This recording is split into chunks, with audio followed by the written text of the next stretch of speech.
underneath everything in your life, there's that thing, that empty, forever empty. You know what I'm talking about? That. Yes. Yes. Yes, Yes, I know what you're talking about. That knowledge that it's all for nothing and you're alone. You know, it's down there.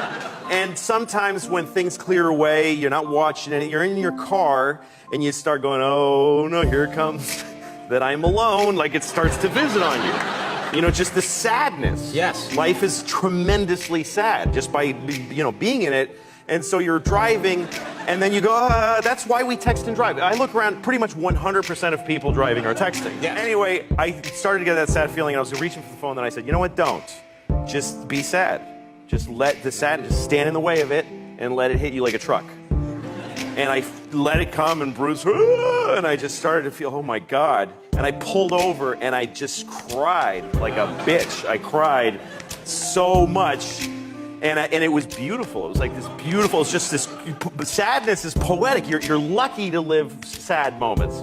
And then I had happy feelings, because when you let yourself feel sad, yes, your body has like antibodies. It has happiness that comes rushing in to meet the sadness. So I was grateful to feel sad, and then I met it with true, profound happiness.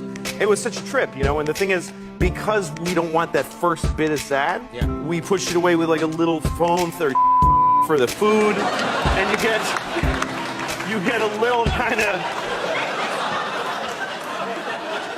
you never feel completely sad or completely happy.